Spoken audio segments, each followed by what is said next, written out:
Hi, dream it believe it do it വീഡിയോയിലോട്ട് എല്ലാവർക്കും സ്വാഗതം.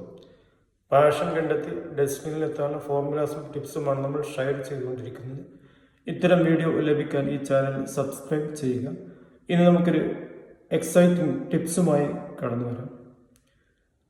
ഒരു മരുന്ന് നിർമ്മാണശാലയുടെ ഓണർ പതിവ് രീതിയിൽ തൻ്റെ തൊഴിലാളികളെ സന്ദർശിക്കുകയായിരുന്നു.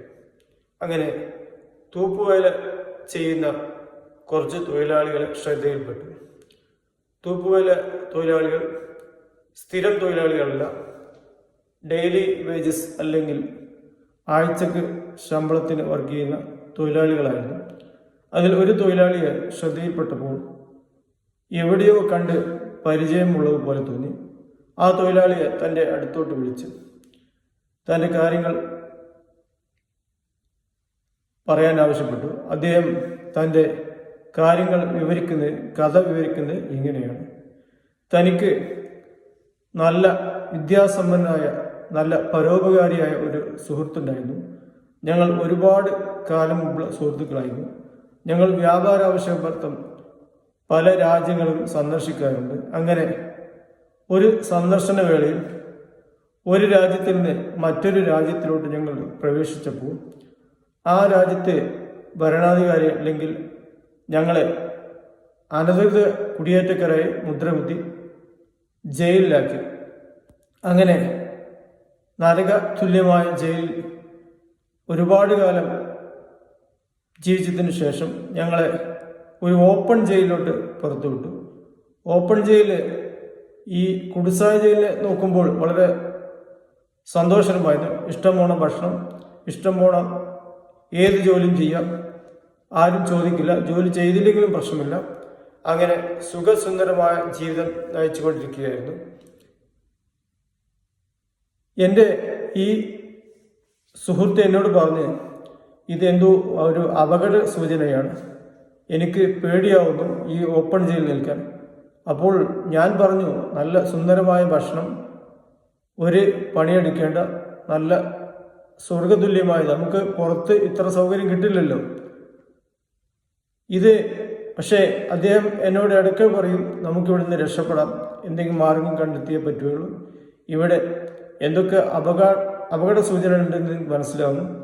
അങ്ങനെ കുറച്ച് ദിവസത്തിന് അദ്ദേഹത്തെ കാണുന്നില്ല. ഞാൻ വിചാരിച്ചു അദ്ദേഹം എങ്ങനെയെങ്കിലും രക്ഷപ്പെട്ടിട്ടുണ്ടായിരിക്കും, അദ്ദേഹം രക്ഷപ്പെടണമെന്നാണെന്ന് പറഞ്ഞിരുന്നത്, എന്നോട് പറയാതെ രക്ഷപ്പെട്ടായിരിക്കും വിചാരിച്ചു. അങ്ങനെ ഞാൻ അവിടെ മറ്റൊരു സുഹൃത്തിനെ പരിചയപ്പെട്ടു. ഞങ്ങൾ നല്ല കമ്പനിയായി. അദ്ദേഹം ഈ ഒരു ജയിൽ അന്തേവാസിയായിരുന്നു. ഞങ്ങളൊക്കെ ചെറിയ മനുഷ്യരായിരുന്നു. അവിടെയുള്ള ജയിലാളികൾ കൂടുതലും കുറിയ മനുഷ്യരായിരുന്നു. ബാക്കി നിയന്ത്രിക്കുന്ന ആളുകൾ, മറ്റ് ആളുകളൊക്കെ വലിയ മനുഷ്യരായിരുന്നു. മൊത്തത്തിൽ അവർ വലിയ മനുഷ്യരുടെ രാഷ്ട്രമാണെന്ന് തോന്നുന്നു. ഞങ്ങളൊക്കെ ചെറിയ ജയിൽ അന്തേവാസികൾ. അങ്ങനെ ഇദ്ദേഹം എന്നെ ഒരു ദിവസം അവിടുത്തെ കിച്ചണിലോട്ട് കൂട്ടിക്കൊണ്ടുപോയി. കിച്ചണിലോട്ട് കൂട്ടിപ്പോയ രംഗം അത്ഭുതമായിരുന്നു. ഞങ്ങളെപ്പോൾ ചെറിയ മനുഷ്യരെ കശാപ്പ് ചെയ്യുന്ന രംഗമായിരുന്നു ഞാൻ കണ്ടത്. ഈ വിഭവങ്ങളായിരുന്നു അവിടെ തീന്മേശയിൽ ഞങ്ങൾക്കടക്കം ലഭിച്ചുകൊണ്ടിരുന്നത് എന്ന് എനിക്ക് മനസ്സിലായി. അതാണ് ഇത്ര ടേസ്റ്റി എന്നും ഞാൻ മനസ്സിലാക്കി.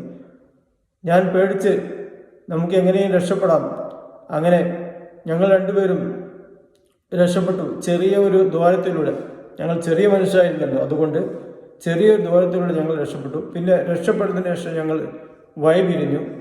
ഞാൻ എൻ്റെ വഴിക്കും ആ മനുഷ്യൻ അദ്ദേഹത്തിൻ്റെ വഴിക്കും നീങ്ങി. അങ്ങനെയാണ് ഒരു ജോലി അന്വേഷിച്ച് ഈ കമ്പനിയിൽ ഒരു തൂപ്പുവേല ജോലി ലഭിക്കും. താൽക്കാലികമായിട്ടാണെങ്കിലും ഞാൻ ഈ ജോലിയിൽ പ്രവേശിച്ചു. ഇന്ന് ഞാൻ സന്തോഷമാണ്, എനിക്ക് സന്തോഷമായി. കാരണം ഒരു നരഭോജികളിൽ രക്ഷപ്പെട്ട ഒരു സന്തോഷം എനിക്കുണ്ട്. അങ്ങനെ ഈ കമ്പനിയുടെ ഓണർ ഇദ്ദേഹത്തെ കൂട്ടിക്കൊണ്ടുപോയി വേറൊരു മനുഷ്യനെ കാണിച്ചു കൊടുത്തു. ആ മനുഷ്യനെ സൂക്ഷിച്ചു നോക്കാൻ പറഞ്ഞപ്പോൾ അദ്ദേഹം അത്ഭുതപ്പെട്ടു. തൻ്റെ രണ്ടാമത് സുഹൃത്ത് ആയിരുന്നു ആ സുഹൃത്ത്. അദ്ദേഹം കണ്ടവിടെ തന്നെ അദ്ദേഹത്തെ ചോദിച്ചു, നീ എങ്ങനെ ഇവിടെ എത്തി? അതിന് അദ്ദേഹം പറഞ്ഞ മറുപടി, നിന്നെ രക്ഷപ്പെടുത്താൻ ഏൽപ്പിച്ചത് ഈ മുതലാളിയാണ്. ഈ മുതലാളിയെ നോക്കി നിനക്കറിയുമോ ചോദിച്ചു. നോക്കുമ്പോൾ അദ്ദേഹത്തിൻ്റെ ഏറ്റവും ബാല്യകാല സുഹൃത്തും പരോപകാരമായ വിദ്യാഭ്യാസമായ മനുഷ്യനായിരുന്നു അദ്ദേഹത്തിൻ്റെ കാൽക്കൽ വീണു. അദ്ദേഹം ഏതായാലും 3 പേരും ആ കമ്പനി സുന്ദരമായി നടത്തി കൊണ്ടുപോകുന്നു. ആ കമ്പനി ഉൽപ്പാദിപ്പിക്കുന്ന മരുന്ന് എന്തായിരുന്നു എന്ന് അറിയുമ്പോഴാണ് അതിൻ്റെ കുട്ടൻസ് പിടികിട്ടുക.